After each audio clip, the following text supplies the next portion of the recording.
দেখেন, রাজনীতিতে শেষ কথা বলে কোনো কথা নাই, এই কথাটা বলা হয়। আমি যতটুকু বুঝি আওয়ামী লীগকে জানি এবং চিনি, কারণ আমি প্রায় ৩৫ বছর ছাত্রলীগ আওয়ামী লীগ করছি, 35 ইয়ার্স। এবং শেখ হাসিনাকে দেখছি 1981 সনের 17ই মে থেকে ধরে 96 সন পর্যন্ত। এইটাও কম সময় না। আর আমি তার সেন্ট্রাল কমিটির মেম্বার ছিলাম 11 বছর, এক্সিকিউটিভ কমিটি। আওয়ামী লীগের এক্সিকিউটিভ মেম্বার হওয়া বড় কঠিন, কারণ মাত্র 61 জনের কমিটি আওয়ামী লীগ। এখন হয়েছে 71 জন। আমি যখন হয়েছিলাম তখন 61 জনের কমিটি ছিল। এমপি হওয়ার চেয়ে সেন্ট্রাল এক্সিকিউটিভ মেম্বার হওয়া কঠিন। আমি মেম্বার ছিলাম 11 বছর ওনার সঙ্গে। কাজে আমি যতটুকু দেখেছি, বুঝেছি পলিটিক্যাল কথা কখন কে কীভাবে বলবে এটা তার ব্যাপার, এটা তার স্ট্র্যাটেজির ব্যাপার, কৌশলের ব্যাপার। কিন্তু দেশ যদি এই প্রেক্ষাপটে থাকে এবং জনাব তারেক রহমানের নেতৃত্বে যদি দেশ ভালোভাবে চলে, এইভাবেও যদি চলে যেমন যেমন চলছে, তাতে আমার মনে হয় না শেখ হাসিনা এখানে আসতে পারবেন। প্রেক্ষাপট পরিবর্তন হওয়া ছাড়া ব্যক্তিগতভাবে উনি এসে হাজিরা দিবেন বা হাজির হবেন তার লোকজন নিয়ে ইন্ডিয়া থেকে, এটা আমার বিশ্বাসের মধ্যে আসে না। এরকম দেশ থাকলে এটা আমাকে অনেকে অনেক কিছু, কিন্তু আমি জানি এটা আমার বিশ্বাসের মধ্যে। তো প্রেক্ষাপট ভিন্ন হবে কিনা এটা তো তারা হয়তো বা কি মনে করছে, কিন্তু আমার মনে হয় না প্রেক্ষাপটের চেয়ে খুব বেশি ভিন্ন হবে। And the time will answer in time, not now, not December. এখনও আমার ধারণা জামাত এবং এনসিপির এই যে ওই ছেলেপেলেগুলা আর জামাত এই যে কালো শক্তি, তারা যে বিরোধী দল নামে, কিন্তু এটা কিন্তু কাজে বোঝা যায় না।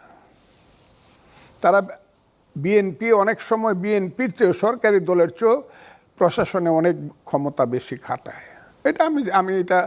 এটা আমি নিশ্চিতভাবে বললাম, কারণ এটা আমি ভুক্তভোগী। কাজেই এইখানে মানুষ মনে করতেছে যে বিএনপি ক্ষমতায় গিয়ে, হ্যাঁ অনেক কিছু হয়েছে, আমাদের প্রধানমন্ত্রীর আচার আচরণ চলাফেরা তার কিছু কর্মকাণ্ডে মানুষ মনে করতেছে দেশ ভালোর দিকে যাচ্ছে, কিন্তু আদর্শিকভাবে মানুষ মনে করতেছে জামাত এবং এনসিপিকে খুব বেশি বাড়াবাড়ি করার সুযোগ দেওয়া হচ্ছে। এবং তাদের ব্যাপারে যে উদাসীনতা, যেটা ইউনূস সাহেব দেখায় এক করে মব পর্যন্ত নিয়ে গেছিল, অতটা না হইলেও অনেকটা উদাসীনতা সরকার দেখায়। সৌহার্দ্যের অর্থ যদি হয় যে মেসি আর রোনালদোকে দেখার জন্য, কিন্তু পরের দিন ফ্রেন্ডলি ম্যাচ দেখতে অর্ধেক হয়ে যাবে, আর তৃতীয় দিন যাবেই না মানুষ। সব পক্ষের হাততালি পাওয়া যাবে, তাইলে বোঝা যাবে সে মহামানব। কিন্তু রাজনীতিতে সব পক্ষের হাততালি পাওয়ার নাম মহামানব না, এটাকে বলা হয় অ্যাডজাস্টমেন্ট অ্যান্ড কম্প্রোমাইজ। সব পক্ষের হাততালি পাওয়াটা সবসময় ভালো না, কিন্তু তারা তো তর্ক বিতর্ক কম করছে না। আমি তো দেখছি এক এক সময় এই যে জনাব কাদের সাহেব, ওই মুজিবুল হক চুন্নু সাহেব, ফিরোজ সাহেবরা, যে কাজী ফিরোজ, এই কি গরম কথা কইছে। লোক দেখানো আমি এখনো বলতে পারি না, তবে অ্যাডজাস্টমেন্ট কম্প্রোমাইজ যদি একদম সাংঘাতিকভাবে হইতে থাকে, তাহলে মানুষ এই গেমটা দেখতে চাবে না। আমার মনে কি রয়েছে এটা আপনি বের করতে চান কেন? আপনি সিলেটে যান না কেন? আপনি তো একটা প্রতিষ্ঠান, সিলেটে গিয়ে ওনার খোঁজ খবরটা করেন। এই যে আমি বলছি যে সিলেটের কোন সিটে আপনি দাঁড়াইবেন, কোন পার্লামেন্ট সিটে, ওপেন চ্যালেঞ্জ 19টা। হ্যাঁ আমি চ্যালেঞ্জ দিছি তো, 19টা কোন সিটে উনি কেন কুলাউড়া দাঁড়ায় না দাঁড়ায় কেন? বিহারি যারা আছে তাদেরকে আমি অসম্মান করতেছি না, বিহারি ভোটার যারা আছে সংখ্যায় বেশি যে জায়গায়, সেই জায়গায় এসে মিরপুরে দাঁড়াইতে হয় কেন? উনি কত ভোট পাইছে? 11,000-এর বেশি ভোট তো 3বার ইলেকশন করে পায় নাই, 3বার মিললেও জামানত বাঁচে না। তা আমি কথাটা যে বলছি, আপনি যান গিয়ে দেখেন সিলেটে মানুষ কি ভাবে। সিলেটে তো তাদের চেয়ে সুফিবাদী আহলে সুন্নাত তো, যেমন মাজারপন্থীদের সংখ্যা অনেক অনেক অনেক গুণ বেশি। এক ফুলতলি পীর সাহেবের যে সাগরেদ মুরিদ আছে, এর অর্ধেকও সিলেটে তাদের নাই। যে কারণে ওই যে কানাইঘাট আর জকিগঞ্জ সিট থেকে ওই লাইনের লোক পাস করে, সুফিবাদী লোকেরা পাস করে। বা আমি আপনাকে বলি, আপনি যে ডিফারেন্সটা আমার সঙ্গে এবার বললেন যে ৭২,০০০ ভোটে আমি ৭৫,০০০ ভোটে আমি পাশ করছি, বেশি পায়ে পাশ করছি। আসলে আমার প্রতিদ্বন্দ্বী প্রার্থী, তার জামানতই থাকার কথা না। ইলেকশন যদি হইতো আমার এলাকাতে, কেন ইলেকশনটা হয় নাই? আমার বেলায় ইলেকশনটা হয় নাই। আমি বাংলাদেশের 18 কোটি মানুষকে বলছি, আমার বেলায় সুবিচার করা হয় নাই। আমার বেলায় জামাত এহেন কোনো কাজ নাই যে কাজ করে নাই। একটা ফোর্স টোটালি মানে এরশাদ আমলের চেয়েও কঠিনভাবে আমার সমস্ত লোককে দৌড়াইছে, আমাদের নেতাকর্মীকে অ্যারেস্ট করছে, গ্রেপ্তার করছে, বাড়ি করে গিয়ে তছনছ করছে। ইলেকশনের দিন শুধু যদি শুনছে এটা ধানের শীষের লোক বসে রয়েছে, দৌড়ায় গিয়ে পিটাইছে, পানিতে ফেলাইছে। যে কারণে আমার এলাকাতে যেখানে 70-এর উপরে ভোট পাওয়ার কথা, আমার জনপ্রিয় 70% উপরে ভোট কাস্ট হওয়ার কথা, সে ভোট কাস্ট হয়েছে মাত্র 50%। কারণ বিএনপির অন্তত 20% লোক পানিতে পড়ছে বা আর ভোটে আর যায় নাই। এ হলো একটা ব্যাপার, যে কারণে বিএনপির বা আমার পক্ষে, ধানের শীষের পক্ষে এটা যেই দিক, এই ভোটটা 20% ভোট আর আসতে পারে নাই। 1 2 নম্বর হলো সাবেক রাষ্ট্রপতি জনাব আব্দুল হামিদ সহ তার নির্দেশিত সমস্ত গ্রুপ, হাইব্রিড আওয়ামী লীগাররা, সব আওয়ামী লীগারদেরকে আমি বলছি না, আব্দুল হামিদের নির্দেশিত পথে যারা ছিল কেউ আমাকে ভোট দেয় নাই, তারা সব দাঁড়িপাল্লায় দিচ্ছে। এবং আব্দুল হামিদের যে নিজের বাড়ির সেন্টার, যেটা জাস্ট বাড়ি, বাংলা ঘর আর বাড়ি একই জিনিস, প্রাইমারি স্কুলে, সেখানে আব্দুল হামিদ সাহেবের লোক দাঁড়িপাল্লা পাইছে 1200, আমি পাইছি 400 আব্দুল হামিদ সাহেবের বাড়িতে, এবং তার ইউনিয়নও সেম হয়েছে। অর্থাৎ তার যেখানে ছিল মিঠামইন থানাটা তার নিজের থানা, ইটনা থানাটা আমার থানা। মিঠামইন থানাতে খুব কন্টেস্টে আমাকে পাস করতে হয়েছে। এবং ওখানে হামিদ সাহেবের লোকজন সব, হামিদ সাহেবের যারা কথা শুনে সবাই কিন্তু দাঁড়িপাল্লায় ভোট দিছে। এবং করিমগঞ্জ তারাইলে তার আপন শালা দাঁড়াইছিল, তার নাম কর্নেল জেহাদ খান ডাক্তার। উনি প্রকাশ্যে আওয়ামী লীগকে দিয়া দাঁড়িপাল্লায় ভোট দেওয়াইছেন, যে কারণে করিমগঞ্জে জনাব উসমান ফারুক এবং ইটনা অষ্টগ্রাম মিঠামইনে হামিদ সাহেবের লোকজন সব হইল দাঁড়িপাল্লায় ভোট দিচ্ছে। কিন্তু আওয়ামী লীগ তো মুক্তিযুদ্ধের কথা বলে, আপনি নিজে মুক্তিযোদ্ধা, আপনাকে বাদ দিয়ে জামাতকে কেন দিবে? আপনি শোনেন না, হামিদ সাহেব বলছে যে জামাতও খারাপ দল না, জামাতও একটা ভালো দল। সাক্ষাৎকার দিয়েই তো বলছে।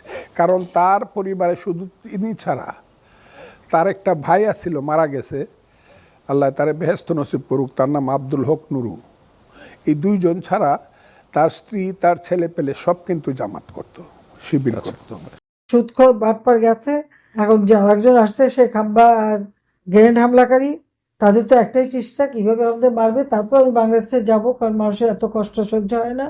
আমি গেলে যদি মানুষের কষ্ট একটু লাঘব হয়, সেটা আমাকে চেষ্টা করতে হবে। আমি যাবো, সেই জন্য সিদ্ধান্ত নিয়েছি। এখন আমি সারা বাংলাদেশে কথা বলছি, প্রত্যেকটা ইউনিয়নের নেতাকর্মীর সাথে আমি কথা বলবো। এ পর্যন্ত 115টা আমি আলোচনা শেষ করেছি। 300 সিটে আসনে আমি কথা বলার পর আমি চলে যাব দেশে।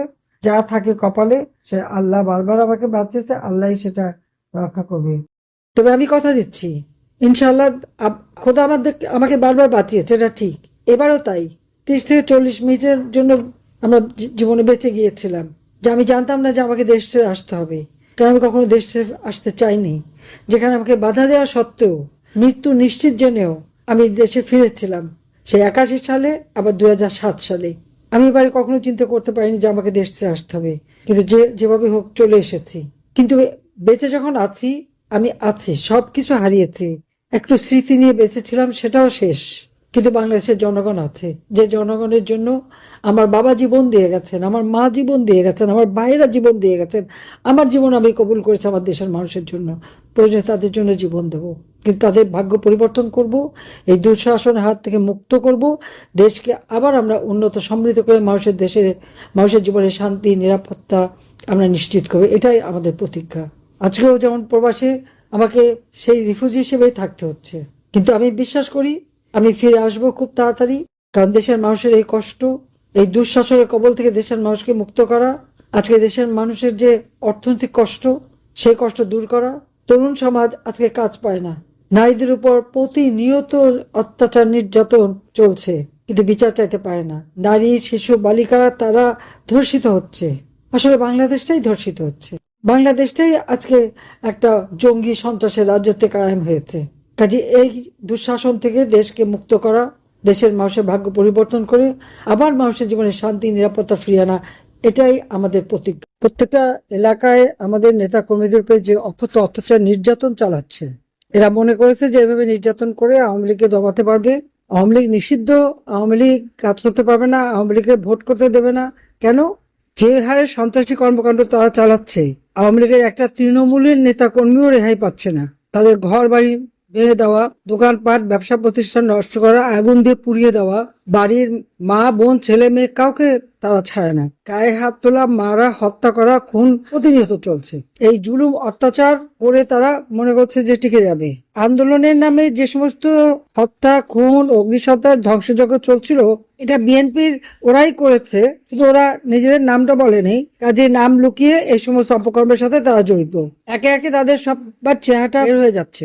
আজকে একটা কথা আমি বলবো যে আমাদের সকলকে ঐক্যবদ্ধ হতে হবে। যারা মাঠে ঘাটে কাজ করছে তাদের সবাইকে নিয়ে ঐক্যবদ্ধ হতে হবে। ইউনিয়নের 2 কমিটি থাকবে, সব কমিটি ভেঙে নতুন করে কমিটি করতে হবে। আর সেই সাথে এই উপজেলার কমিটিও এবং সহযোগী সংগঠন প্রত্যেকটা এলাকায় দেখতে হবে যে সংগঠনগুলি আছে কিনা, সেই সংগঠনগুলি করে দিতে হবে। যারা এখন মাঠে ঘাটে কাজ করে, জীবনের ঝুঁকি নেয়, যাদের বিরুদ্ধে মামলা মোকদ্দমা, তাদেরকে আজকে সামনে নিয়ে আসতে হবে। কারণ যাদের সাহস আছে, পরিস্থিতি মোকাবেলা করার যোগ্যতা রাখে, তাদেরকে দিয়ে কাজ করাতে হবে।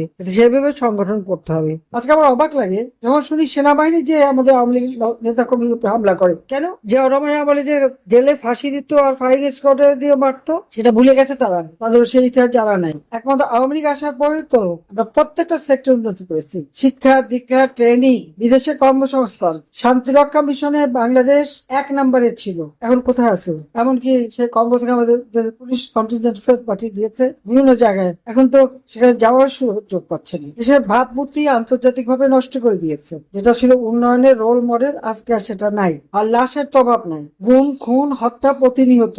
7-7টা ছেলেকে মেরে নদীতে ভাসিয়ে দিল এবং প্রতিনিয়ত। সেদিন আমাদের যুবলীগের এক কর্মী, তাকে খুঁজে পাওয়া যাচ্ছিল না। 3 দিন পরে তার লাশ পাওয়া গেল। কিভাবে বিভৎস ভাবে তাকে হত্যা করেছে। এমন কোনো দিন নাই দেশে 10টা থেকে 15-20টা হত্যাকাণ্ড না ঘটছে আর নারী ধর্ষণ, শিশু ধর্ষণ না হচ্ছে, কোনো পত্রিকা লেখে না। আজকে এইরকম একটা দুর্বিষহ অবস্থার মধ্যে দিয়ে দেশ যাচ্ছে। আমাদের সংগঠন আমরা আরো শক্তিশালী করব এই জন্য যে বাংলাদেশের জনগণ আজকে ঘরে ঘরে হাহাকার। একটা দিন মজুর যা কামাই করছে, একবেলা খেতে পারে না, পরিবারকে খাওয়াতে পারে না। আর আওয়ামী লীগ আমলে 3 বেলার খাবার কিনে, আমিষ কিনেও তার হাতে টাকা থাকতো।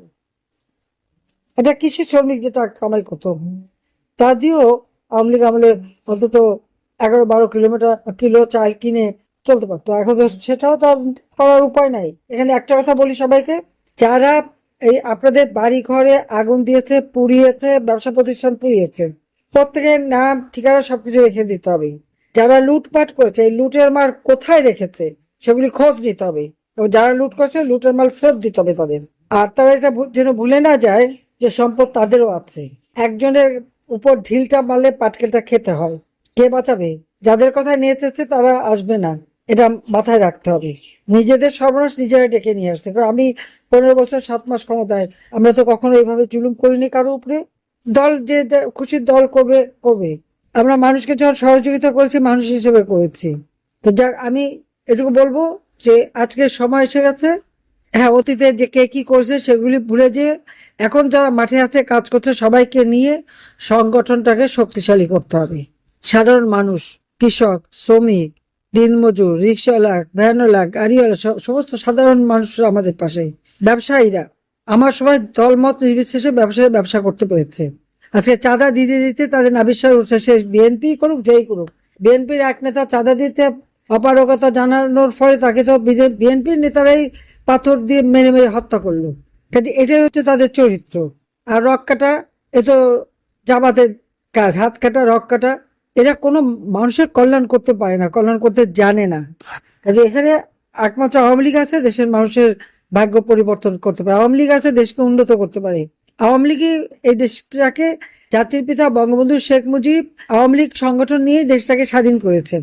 কারণ আওয়ামী লীগ ক্ষমতা আসার পরে বাংলাদেশ জাতির পিতার আমলে স্বল্পোন্নত দেশ, এবং আওয়ামী লীগ ফের ক্ষমতা এসে আমরা উন্নয়নশীল দেশের মর্যাদা উন্নীত করেছিলাম।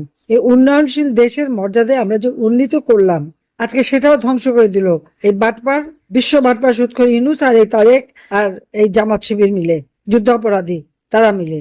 এখন এদের হাত থেকে দেশকে রক্ষা করতে হবে, দেশের মানুষকে বাঁচাতে হবে, আর সেটা পারে একমাত্র আওয়ামী লীগ। ওরা আমাদের নিষিদ্ধ করে, ওরা আমাদের মামলা দেয়, ঠিক আছে, দিতে থাক।